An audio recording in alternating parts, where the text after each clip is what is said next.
नमस्कार दोस्तों, संस्कृत हिंदी सॉल्यूशन वीएचयू के इस यूट्यूब चैनल पर आप सभी का स्वागत है।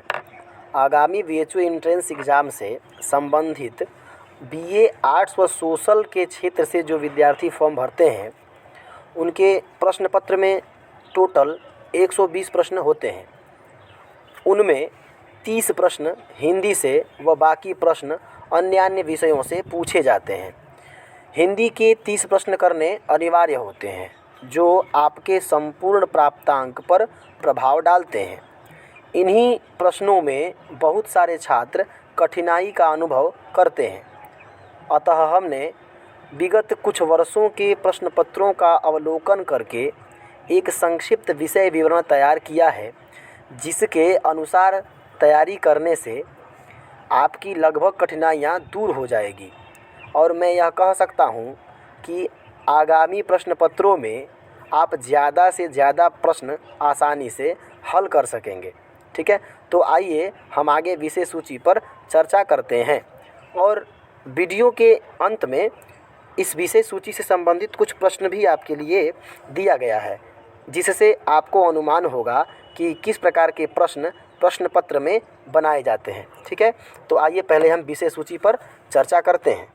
तो जैसा कि आप देख पा रहे हैं, विषय में देखा जाए तो उस 30 प्रश्नों में सबसे ज़्यादा प्रश्न हिंदी साहित्य के इतिहास से पूछे जाते हैं। लगभग 15-16 प्रश्न हिंदी साहित्य के इतिहास से या 10 प्रश्न लगभग पूछे जाते हैं। ठीक है, तो इसमें देखिए पार्ट वाइज बांटा गया है। जैसे पहला पार्ट है हिंदी साहित्य के ग्रंथ व ग्रंथाकार।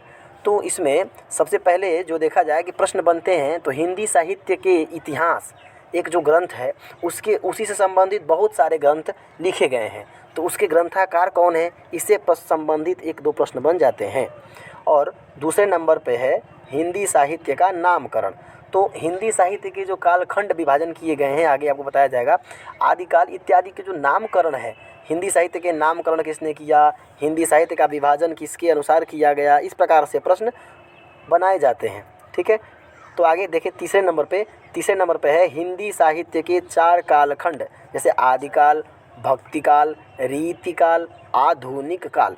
ठीक है, तो इनसे संबंधित बहुत सारे प्रश्न बनाए जाते हैं, क्योंकि ये एक बहुत बड़ा अपने में विषय है। क्योंकि आदिकाल अलग एक विषय, भक्तिकाल, फिर रीतिकाल, फिर आधुनिक काल, फिर उनके भी उप विषय हैं, तो इससे संबंधित प्रश्न ज़्यादा बनाए जाते हैं। ठीक है, और उसके बाद देखिए चौथे नंबर पर क्या है, पत्र पत्रिका के संपादक, प्रकाशन स्थल व समय। तो पत्र पत्रिका के जो संपादक हैं उससे भी संबंधित प्रश्न आपके प्रश्न पत्र में पूछे जाते हैं कि यह इस पत्रिका के संपादक कौन है, इसका समय क्या है, किस स्थान से यह प्रकाशित होती है। इस प्रकार से इसमें प्रश्न बनते हैं, इसलिए इसे हाईलाइट किया गया है क्योंकि महत्वपूर्ण है। ठीक है, 5वें नंबर पे क्या है, साहित्यिक रचनाएं व उनके रचनाकार। तो हिंदी साहित्य के इतिहास में जितनी रचनाएं लिखी गई हैं उनके रचनाकार को भी याद रखना ज़रूरी होता है। क्योंकि जैसे उपन्यास दे देंगे कोई और उससे पूछ देंगे कि यह किसकी है, जैसे निबंध दे देंगे कि चिंतामणि निबंध किसकी रचना है। ठीक है, उस प्रकार से पूछे जा सकते हैं, नाटक से, कहानी से और एकांकी से, आत्मकथा से, इस प्रकार से कुछ प्रश्न बनते हैं। ठीक है, तो इसके नोट्स आपको बनाने चाहिए और आगे मैं भी इसके नोट्स बना करके आप लोगों को जो मुख्य होंगे उसको उपलब्ध कराता रहूँगा। अतः इसलिए आप लोग, ठीक है, आगे देखते हैं। जैसे छठे नंबर पे क्या है कि छठे नंबर पे है प्रमुख कवियों के संक्षिप्त परिचय। प्रमुख कवियों के संक्षिप्त परिचय से भी प्रश्न बनते हैं। जो हिंदी साहित्य के इतिहास में जो प्रमुख कवि हैं उससे संबंधित प्रश्न बन सकते हैं। उससे संबंधित क्या प्रश्न बनेंगे, जैसे कि कबीरदास हो गए, तुलसीदास हो गए, ये मुख्य कवि हैं, तो इनसे संबंधित जो प्रश्न हैं वो अवश्य बनाए जाते हैं। ठीक है, उसके आगे देखिएगा तो कालखंडों के अनुसार प्रमुख सूक्तियाँ। तो जो अलग अलग कालखंड हैं उसके अनुसार जो कवियों की सूक्तियाँ हैं, जो सबसे अत्यंत महत्वपूर्ण सूक्तियाँ हैं, उससे संबंधित प्रश्न पूछ लिए जाते हैं। ठीक है, तो इससे भी हम लोग आगे चर्चा करेंगे। इससे आगे देखिएगा तो देखिएगा आगे हिंदी व्याकरण से संबंधित प्रश्न बनते हैं। हिंदी व्याकरण से संबंधित प्रश्न क्या बनेंगे, वर्ण विचार बन सकते हैं, शब्द विचार बन सकते हैं। तो जैसे वर्ण विचार में उच्चारण स्थान, स्वर व्यंजन, घोष अघोष, संयुक्ताक्षर इत्यादि से प्रश्न बनते हैं। ठीक है, जैसे किसी वर्णों के उच्चारण स्थान पूछ देंगे कि अ का उच्चारण स्थान क्या है या निम्न में स्वर कौन से हैं। ठीक है, इस प्रकार से प्रश्न बनाए जाते हैं। और दूसरे नंबर पे है वर्तनी। वर्तनी का अर्थात शुद्ध अशुद्ध शब्द। ठीक है, शुद्ध अशुद्ध शब्दों से भी प्रश्न बनाए जाते हैं। जैसे कोई शब्द शुद्ध होगा उसको दे करके आपसे पूछ लिया जाएगा निम्न में से अशुद्ध शब्द छांटिए या जो शुद्ध शब्द है उसका चयन कीजिए। इस प्रकार से प्रश्न बनाए जाते हैं। आगे संधि संज्ञा, इनसे भी प्रश्न एक दो प्रश्न मिल जाते हैं। ठीक है, तो संधि और संज्ञा से भी प्रश्न मिलते हैं, उसको भी तैयार करना चाहिए। और आगे देखिएगा चौथे नंबर पे क्या है, शब्द विचार। शब्द विचार में कोई शब्द दे करके उससे पूछ लेंगे कि उपसर्ग और प्रत्यय, निम्न में उपसर्ग क्या है, प्रत्यय कौन से हैं। ठीक है, इस प्रकार से प्रश्न दे देंगे। या तो कोई प्रत्यय देकर पूछ देंगे इस प्रत्यय से निर्मित शब्द कौन सा है। ठीक है, और कोई शब्द पूछ करके समास भी पूछ देते हैं। ठीक है, उसके बाद देखिए जो वर्ड में हाईलाइट मैंने किया है, तत्सम तद्भव, विलोम शब्द, पर्यायवाची शब्द, मुहावरा व लोकोक्तियाँ, ये महत्वपूर्ण हैं क्योंकि इससे संबंधित प्रश्न जरूर बनते हैं। सबसे ज़्यादा प्रश्न इन्हीं से संबंधित बनाए जाते हैं। ठीक है, तो इसलिए इसका नोट्स बना करके आप लोगों को तैयार करना चाहिए और उसमें अनेकार्थी शब्द से भी प्रश्न बनते हैं। ठीक है, तो ये था आपका सिलेबस। इसके आगे आइए हम देखते हैं कुछ प्रश्न जो कि विगत प्रश्न पत्रों में पूछे गए हैं, तो इससे आपको यह समझ में आएगा कि किस प्रकार से प्रश्न बनाए जाते हैं। ठीक है, आइए हम लोग प्रश्न देखते हैं। तो आपके सामने प्रश्न क्या है, पहला प्रश्न है निर्वाह शब्द में उपसर्ग है। ऑप्शन है पहला नी, दूसरा निर, तीसरा निहि और चौथा निरी। ठीक है, तो इसमें सही ऑप्शन कौन सा है, इसका चयन करना है। ठीक है, तो आप लोग एक उपसर्ग अपना चयन कीजिए। जैसे दूसरा ऑप्शन जो है वो सही है। इसमें कौन सा उपसर्ग है, निर उपसर्ग सही है। ठीक है, ठीक है, निर उपसर्ग। और दूसरे प्रश्न में देखते हैं साग पात में कौन सा समास है। साग पात में कौन सा समास है। पहला ऑप्शन है द्विगु, दूसरा ऑप्शन है कर्मधारय, तीसरा ऑप्शन है बहुव्रीहि और चौथा ऑप्शन है द्वंद्व। ठीक है, तो इसमें कौन सा समास है, आप तो सोच लिए होंगे। इसमें समास है द्वंद्व। ठीक है, इसमें कौन समास है, द्वंद्व समास है।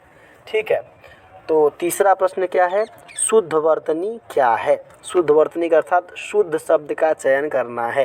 पहला ऑप्शन है स्थाई, दूसरा ऑप्शन क्या है स्थाई, तीसरा ऑप्शन है स्थाई, चौथा ऑप्शन है स्थाई। ठीक है, इसमें सही ऑप्शन कौन सा है, स्थाई वाला। ठीक है, ये दूसरा ऑप्शन सही है, स्थाई। ठीक है, इस प्रकार से ये प्रश्न थे। आगे देखते हैं, आगे चौथे प्रश्न में क्या है, निम्नलिखित में स्वर नहीं है। निम्नलिखित में स्वर नहीं है, तो निम्नलिखित में कौन सा स्वर नहीं है, तो पहला ऑप्शन है अ, दूसरा ऑप्शन है ए, तीसरा ऑप्शन है य, चौथा ऑप्शन है ओ। तो इसमें कौन सा स्वर नहीं है, तीसरा ऑप्शन य वाला, य एक स्वर नहीं है। ठीक है, बाकी तीनों स्वर हैं। ठीक है, पांचवें प्रश्न में क्या है, सम्मुख का विलोम क्या है। सम्मुख का विलोम क्या है। सम्मुख का विलोम विमुख होता है। ठीक है, जैसे पहला ऑप्शन क्या है उन्मुख, दूसरा ऑप्शन है प्रतिमुख, तीसरा ऑप्शन है अधिमुख, चौथा ऑप्शन है विमुख। ठीक है, तो इसमें कौन सा ऑप्शन सही होगा, विमुख ऑप्शन सही होगा। ठीक है, ये विमुख इसका ऑप्शन सही है। ठीक है, आइए आगे देखते हैं। जैसे आगे प्रश्न है पृथ्वीराज रासो के रचनाकार कौन है। पहला ऑप्शन है चंदबरदाई, दूसरा ऑप्शन है पृथ्वीराज, तीसरा ऑप्शन है जगनिक और चौथा ऑप्शन है नरपति नाल। ठीक है, तो इसमें कौन सा ऑप्शन सही है, पहला वाला ऑप्शन सही है। पृथ्वीराज रासो के रचनाकार कौन है, चंदबरदाई हैं। ठीक है, तो इस प्रकार से ये प्रश्न थे। आगे और प्रश्न देखते हैं। और प्रश्न क्या है, रामचंद्रिका के रचनाकार कौन है। रामचंद्रिका के रचनाकार कौन है, तो रामचंद्रिका का रचनाकार कौन है, केशव दास। ठीक है, जैसे रामचंद्रिका का रचनाकार कौन है, केशव दास। ठीक है, तो इस प्रकार से कुछ प्रश्न थे। तो आगे के लिए इतना ही, आज के लिए इतना ही। आगे जो है हम और भी इन्हीं जो विषय तथ्य बनाए गए हैं उस पे प्रश्न बना करके आपके सामने लाएंगे, ठीक है। और इसके अनुसार नोट्स बना करके आपको दिखाया जाएगा। जो भी महत्वपूर्ण तथ्य होंगे वो आपको प्रदान किया जाएगा। एक एक विषय वस्तु पर चर्चा किया जाएगा, ठीक है। आप सब अपना सहयोग बनाए रखें एवं वीडियो को देखकर नोट्स अवश्य बनाएं, ठीक है। धन्यवाद।